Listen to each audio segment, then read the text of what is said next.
This is a caller into one of London's biggest radio stations. Let's listen. We are the voters and we support Boris. So we want Boris back, and Boris has the best chance of winning the general election next time. So Rishi's not going to win it. Rishi's not even British, in most people's opinion. He's not. He's got American allegiance. His family's American.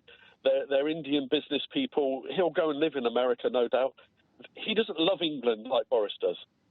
As I understand it, he was, in fact, he was born at Southampton General Hospital. Well, can I just say, one of my mates, I was in the military, one of my mates was born in Uganda.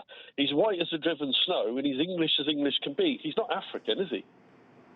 So, Alan, is this going to be a problem for the new Prime Minister, the fact that in certain parts of Britain he might not be accepted because of his race?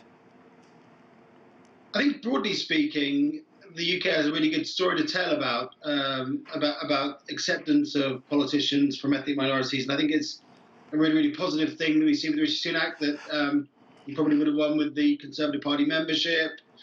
There's no real sign really real big sign in opinion poll research that his ethnic minority, the values of ethnic minorities, holding him back politically in any way. All that being said, there's a really big problem that does face the Conservative Party, and that's with the threat from the radical right. And in the radical right in the UK, we really mean the threat from Nigel Farage, who has gone on the airwaves over the last 48 hours, 72 hours, really making the case against Rishi Sunak as a globalist, he calls it.